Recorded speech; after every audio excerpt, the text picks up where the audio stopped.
Assalamualaikum warahmatullahi wabarakatuh. Selamat pagi, selamat berjumpa kembali semuanya. Oke, baik kali ini saya masih membahas tentang mata kuliah komersil keuangan lanjutan, gitu ya. Kalau minggu lalu kita sudah bahas, di video berikutnya kita bahas tentang transaksi dalam mata uang asing.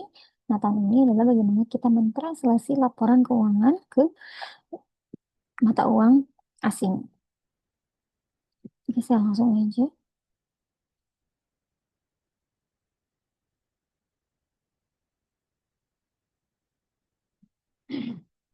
Oke, jadi sebelumnya kita udah bahas apa itu mata uang fungsional, mata uang penyajian, dan mata uang asing ya. Teman-teman, mata uang fungsional itu adalah mata uang ekonomi utama di mana entitas beroperasi. Kemudian mata uang penyajian adalah mata uang yang digunakan dalam laporan keuangan. Ada lagi satu lagi adalah mata uang asing yaitu mata uang yang di luar mata uang fungsional. Nah, diatur dalam PS atas 10. Nah, ini apa namanya penyajiannya. Nah, jadi sebenarnya dalam mata uang penyajian itu kita juga bisa mentranslasi selain dari mata uang fungsional gitu ya, karena untuk beberapa kebutuhan, misalnya ingin menarik investor asing sehingga membutuhkan mata uang asing, atau misalnya ketika anak perusahaannya itu ber berada di luar negeri, di mana berbeda mata uang asing, dan ketika akan melakukan konsolidasi dengan induk di negara berbeda, maka harus ditranslasi mata uangnya. Kita juga udah belajar tentang apa itu kurs spot, kurs forward, dan juga kurs penutup. Oke, nah ada dua metode dalam mentranslasi laporan keuangan ke dalam uang asing. Yang pertama ada metode translasi, yang kedua ada metode pengukuran kembali atau linear shunning. Kalau metode translasi itu tes dan mencatatkan dalam uang fungsional dan menjadikannya dalam mata uang asing, gitu ya. Nah, kalau yang metode pengukuran kembali itu sebaliknya, dalam mata uang asing disajikan dalam mata uang fungsional. Oke, nah ini adalah perbedaan antara metode transaksi dan metode pengukuran kembali.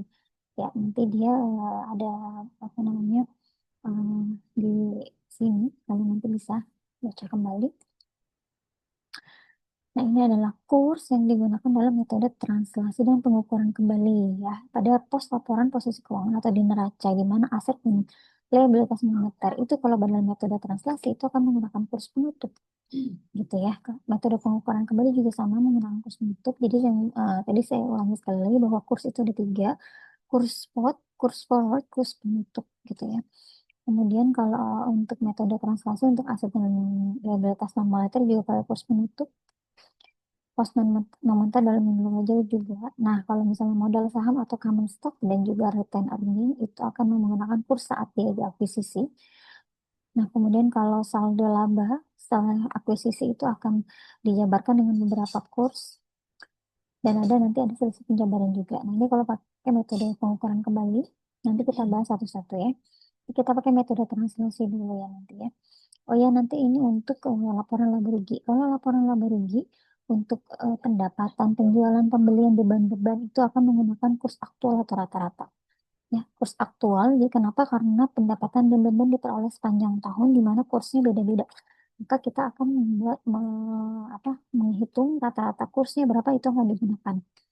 Gitu ya. Beban pokok apa namanya beban pokok penjualan atau HPP, ada depresiasi amortisasi dan untuk dividen. Nah, kalau dividen ini itu pakai kurs aktual. Artinya kapan dividen itu dibagikan, nah kursnya dipakai saat itu, saat dibagikan, diumumkan itu. Oke, di kurs aktual ini metode pengukuran kembali bedanya ya. Kalau tadi HPP itu pakai kurs aktual atau rata-rata, di metode transaksi, di metode pengukuran kembali pakai kurs pada tanggal transaksi saat persediaannya diperoleh. Oke, nanti kita bahas satu-satu. Sekarang kita coba ke metode transaksi.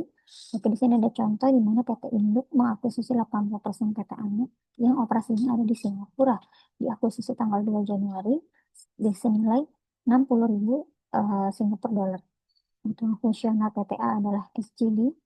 Ini adalah komposisi ekuitas PTA saat diakuisisi yaitu 70 dan 20, dan ini sesuai dengan nilai wajarnya. Oke. Kemudian nilai wajar kepentingan pengendali adalah 15.000. Ya, jadi 80% dimiliki oleh PTI, 15.000 dimiliki oleh NCI. Ya, dan 1 April PTA mengumumkan dividen $3.000 SGD dan labanya atau income-nya adalah 5.000 SGD. Ini adalah kurs yang disediakan sesuai dengan tanggal terjadinya berbagai apa namanya event ini. Oke, nah kita coba dulu pertama adalah saat mencatat nilai akuisisi sama nilai yang tercatat aset bersih. Kalau kita lihat di sini, asetnya PTA itu sebenarnya adalah 50 ditambah dengan 20 sama dengan adalah 70.000. Ya, 70.000 ini kemudian kalau kita lihat di sini, 80%-nya itu adalah PTA 60.000 dan sisanya 20%-nya adalah NCI 15.000. Jadi kalau kita tambah 60 ditambah dengan 15 adalah 75. Jadi sebenarnya asetnya si PT anak adalah 75.000 gitu ya. Oke. Jadi ada selisih nih, 75 dikurang 70 sama dengan ada goodwill senilai 5.000. Nah, ini ditransaksi menggunakan kurs saat dia terjadinya akuisisi, yaitu adalah tanggal 2 Januari. Nih, 2 Januari saat akuisisi terjadi kursnya 10.000, maka nilai rupiahnya itu ditransaksi menggunakan kurs 10.000. Nah, sekarang transaksi pada tanggal akuisisi di 2 Januari, ya ini adalah neracanya PT Anak di 2 Januari. Ya, ada kas, ada aset, liabilitas, dan ekuitas. Ini semuanya, ini awalnya, nilai awalnya, dan ditransaksi menggunakan kurs 10.000, yaitu adalah kurs saat terjadinya transaksi akuisisi. Ya, jadi ini 5.000 dikali 10.000 sama dengan 50 juta. Nah, ini senilai SGD, ini senilai rupiah. Gitu. Ini di awal 2 Januari saat akuisisi. Nah, di 31 Desember saat mau melakukan konsolidasi, artinya kita akan membuat mentransfer laporan keuangannya supaya bisa dikonsolidasi ke dalam rupiah karena induknya ada di Indonesia. Oke.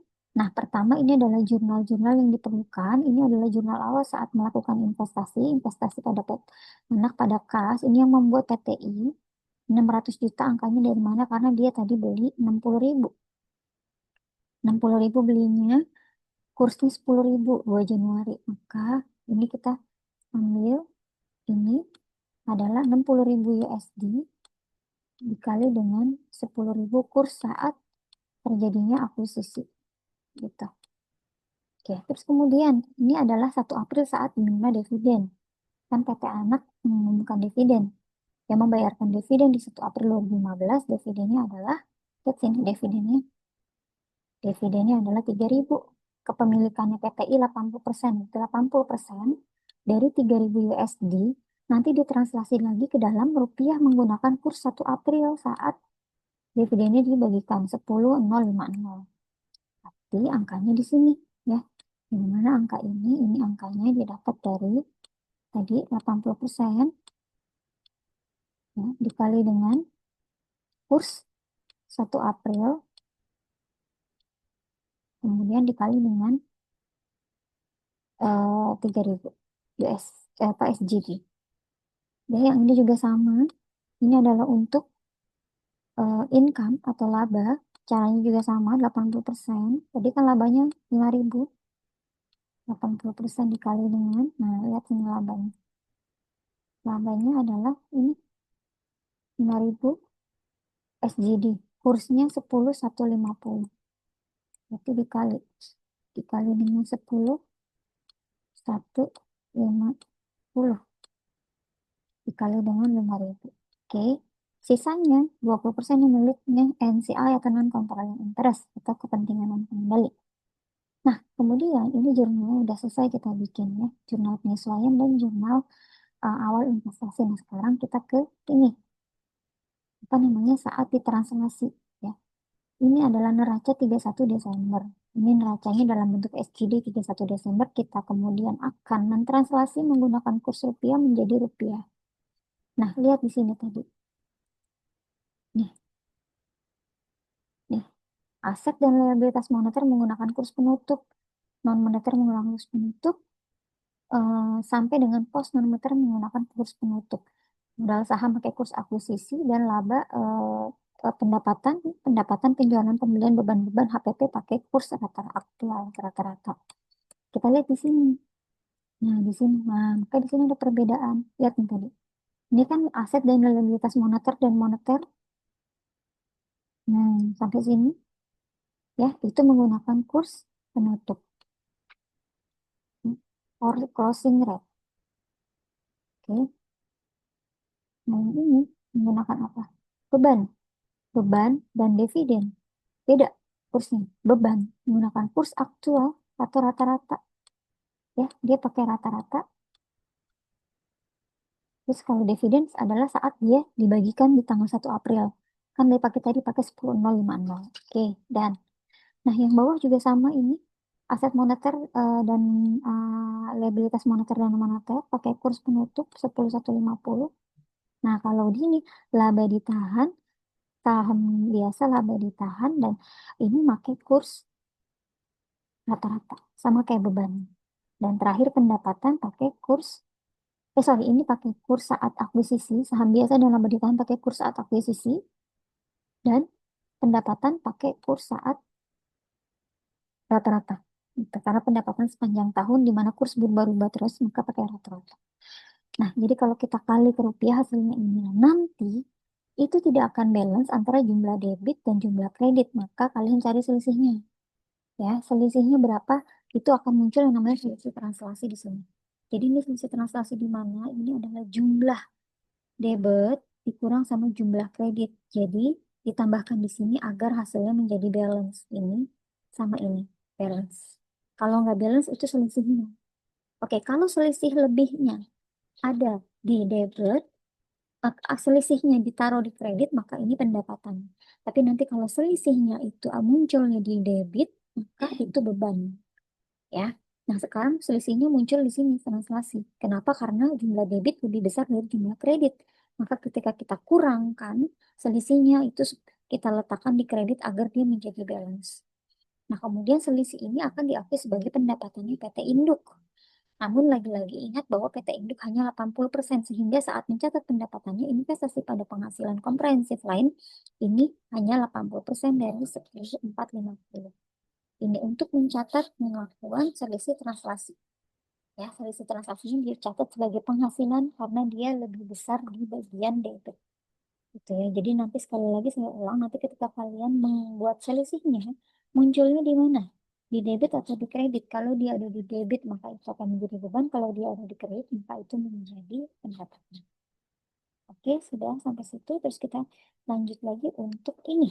Goodwill. Goodwill tidak ada perubahan. Ini adalah goodwill awal periode menggunakan kurs saat akuisisi. Oke, ini adalah goodwill akhir periode menggunakan kurs ini. Kurs penutup 10.150. Maka ada selisih nih. Tadinya goodwillnya 50 juta menjadi 50.750 sehingga ada selisih nih 750.000. Selisihnya ini kemudian akan dicatat 80%-nya sebagai penghasilan komprehensifnya PT Induk. Investasi pada PT Anak di debit krediting penghasilan komprehensif lain 600.000. Angkanya 80% dikali dengan selisih goodwill tadi. Gitu ya. Jadi goodwill di awal periode itu pada 50 juta, di akhir periode naik 50 karena perbedaan kurs. Itu disebut dengan pendapatan. Kalau nanti selisihnya adalah negatif alias goodwill awal periode lebih besar daripada akhir periode, itu nanti jadinya beban atau rugi. Nah, kemudian ini adalah eliminasi sama kayak biasa. Bikin eliminasi kan kita ada seringnya di sebelah sini saham biasa sama saldo laba. Contoh misalnya di jumlah adalah 700 juta, maka 80% untuk PT Indo, 20% untuk NCI. Pun sama halnya dengan dividen dan dengan laba. Saldo laba sama dividen. Ya, nanti hasilnya ini kanan kiri harus balance. Dan ini adalah jurnal seperti biasa di jurnal. Ini jurnal eliminasi. Maka ketika kita sudah selesai membuat jurnal, oh maaf, ini ada satu lagi untuk eliminasi goodwill karena goodwillnya tidak ada tidak ada keterangan bahwa harus diamortisasi selama sekian, maka goodwillnya tidak ada apa namanya, ini goodwill di awal periode dan di akhir periode, ya sehingga di 31 Desember kita bikin jurnalnya goodwill agar muncul goodwill pada neraca investasi pada PT Anak ini 80% yang ini punyanya PT Induk dan 10% punyanya 20% punya NCI. Ini adalah untuk eh, mengeliminasi penghasilan komprehensif terkait dan translasi yang ini 10.450 ini penghasilan komprehensif lain yang ada di sini. Ini kan dikredit, nah ini kita akan eliminasi. Jadinya di sini. Nah, penghasilan komprehensif lainnya 10.450, 8.360-nya punya investasi pada PTA, ini punya PT Induk, ini punya NCI. Dan yang ini adalah untuk pengakuan goodwill yang 750.000 itu. Ya, dieliminasi. Ya, sebagian ke investasi pada PT Anak, merujuk ke Induk, dan yang ini adalah NCI. Itu sisanya 20%. Oke, setelah itu baru kita masukin ke sini. Ini adalah kertas kerja konsolidasi. Akhir di Desember 31, 1 Desember 2015, ini adalah punyanya PT Induk, ini adalah punyanya PT Anak. Gitu ya. Nah, kalau kalian lihat kan ada di sini datanya. Yang PT Anak. Nah, ini PT Anak ya. PT Anak yang bisa ditranslasi, nanti kita taruh di sini. Ya, udah ditransaksi taruh semua di sini. Nah, jurnalnya masukin satu-satu. Yang debit taruh debit, yang kredit taruh kredit. Baru kemudian kita jumlahkan. Induk ditambah anak disesuaikan dengan eliminasi, taruh di konsolidasian. Debit ketemu debit ditambah. Debit ketemu kredit dikurang. Kredit ketemu kredit ditambah. Kredit ketemu debit dikurang. Begitu seterusnya. Sehingga nanti dia akan di sini saldo laba yang ada di sini akan masuk ke dalam neraca sini. Dan nanti hasil akhirnya adalah aset sama dengan liability dan modal. Harus balance. Kalau nggak balance berarti ada yang salah. Oke, ini adalah contoh metode transaksi. Oke, ini adalah pembagian pengungkapan. Oke, saya lanjutkan lagi ke metode yang berikutnya, metode pengukuran kembali atau remeasurement kalau dalam bahasa Inggris. Ya, ini tadi masih sama, ini metode pengukuran kembali. Jadi nanti dia aset dan nilai bekas non moneter yang akan diukur dengan kurs saat membuat transaksi.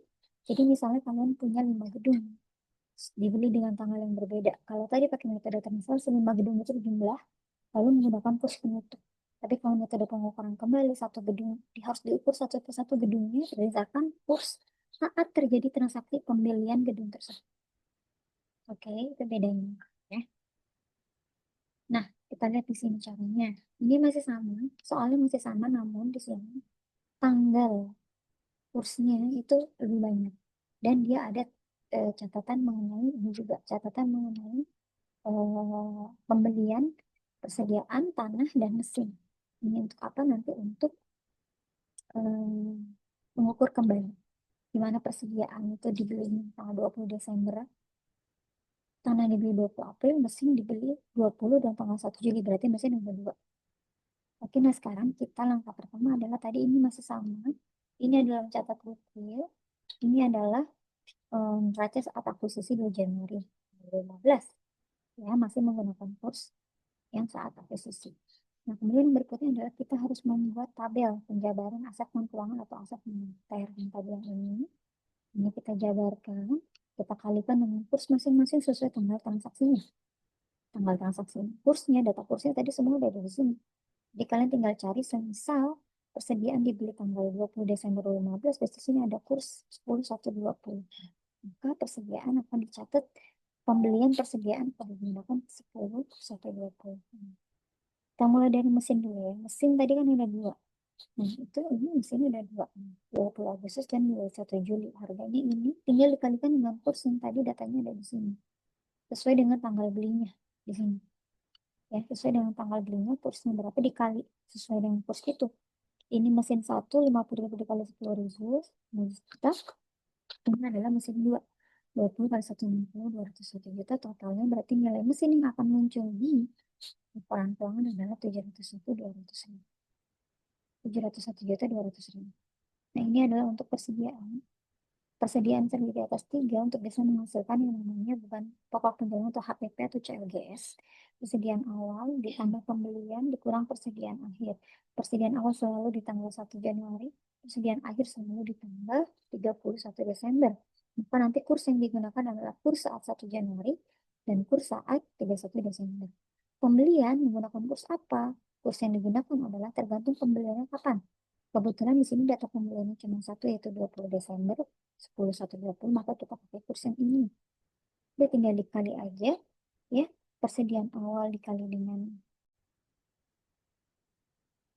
Jadi persediaan awal itu akan mengambil dari tanggal 1 Januari, per 1 Januari. Pembelian itu karena pembelian terjadi di setiap apa di sepanjang tahun, maka akan menggunakan kurs rata-rata dan ini adalah nilai persediaan akhir. Nah, persediaan akhirnya tadi mengikuti yang ada di sini, ya. Nilai persediaan akhir ini 19.000 dengan kurs 120 saat tanggal tersebut. Maka kita cari di sini, set set set dikurang 120 tambah 170 dikurang 190, hasilnya adalah HPP ini 98 gitu. Ini semua datanya nanti akan masuk ke dalam laporan keuangan. Nah, ini adalah perhitungan untuk penyusutan mesin. Mesin ini kan sudah pasti ada beban penyusutannya. Nah, ini perhitungan ada di sini, ya. Dia menggunakan kurs yang sesuai dengan saat di pencatatan mesinnya, ya. Dan ini adalah eh, akumulasi penyusutan beban akan masuk di laba rugi, akumulasi penyusutan akan masuk di neraca. Kurs yang digunakan juga sama, masih menggunakan yang sesuai dengan tanggal pembelian mesin. Nah, kemudian kita boleh kita transfer lah ke dalam laporan keuangan IDR ini SGD. Ini kursnya, ini nanti Rp7 sama kayak tadi, di mana aset liabilitas dan non liabilitas ini kas dan piutang.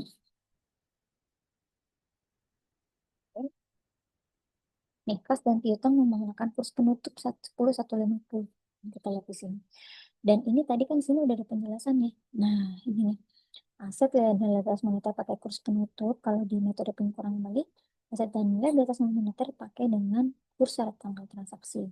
Maka kita tulis di sini. Nah, udah sesuai ini kurs penutup, persediaan di sini. Persediaan di sini ngambil dari sini. Persediaan akhir yang ini. Nah, 19.000 dikali dengan 120 masuk sini. 120 sini.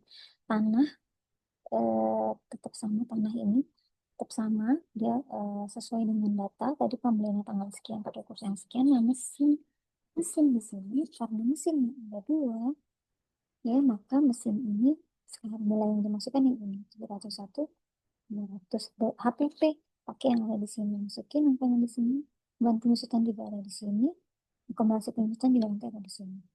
Oke, ini ke bawah. Beban operasi pakai apa, Bu? Beban operasi karena terjadi sepanjang tahun pakai kurs rata-rata. Dividen pakai kurs saat dividen dibayarkan, ya. Kemudian nanti lihat nih jumlahnya, ya. Jumlah debit sama kredit di jumlah selisihnya besaran mana. Kalau di sini sebagai metode transaksi, selisihnya ada di sini kredit. Maka kita anggap sebagai pendapatan. Tapi ternyata ini kalau pakai metode pengukuran kembali, dia ada di debit. Nah, makanya akan kita anggap sebagai beban, ya, atau loss di pengukuran kembali. Gitu ya. Jangan lupa nanti debit sama kreditnya harus balance. Kemudian kita jurnal sama kayak tadi, ini jurnal saat investasi awal, satu kata dividen saat mencetak laba, caranya masih sama. Oke. Nah, kemudian yang ini,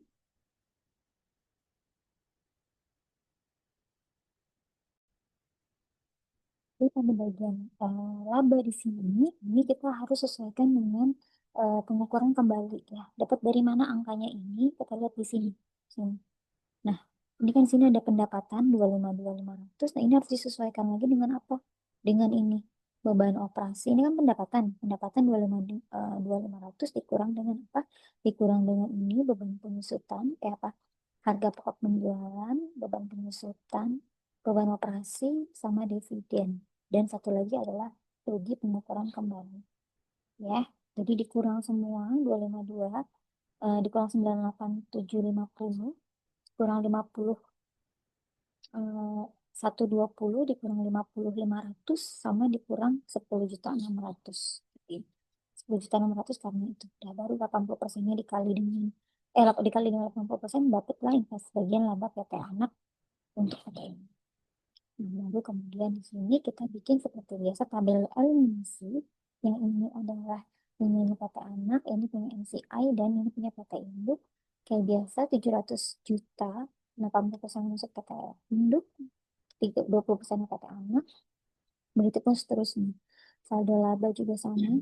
Ini laba bersihnya eh, masuk dari PT induk 80% untuk PT induk, eh, apa namanya 20% untuk PT anak, dan ini untuk dividen biasanya. Hasil akhir nanti yang ini baru kita bikin jurnal eliminasi. Oke, kayak biasa harus balance antara tabel eliminasi dan jurnal eliminasi, dan kemudian kita seperti biasa akan membuat ini atas kerja konsolidasi. Jadi semua jurnal yang tadi termasuk eliminasi goodwill masukin di sini semua set ya, kemudian eh, dijumlah induk tambah anak, ketemu debit tambah, ketemu kredit kurang atau sebaliknya. Jangan lupa nanti saldo laba yang ada di sini, laba bersih yang ada di sini akan masuk ke saldo laba yang ada di bawah, dan debit aset harus balance dengan jumlah liability dan equity. Oke, nah itu adalah metode pengaturan tenaga atau remeasurement. Ya, ini adalah pengajaran pertama kali ini bahwa metode yang digunakan dalam transaksi itu harus dilaporkan dalam catatan atau laporan keuangan. Ya, metode yang fungsionalnya apa, metode yang penjabaran digunakan untuk menggunakan menentukan fungsi pengamannya seperti apa. Oke,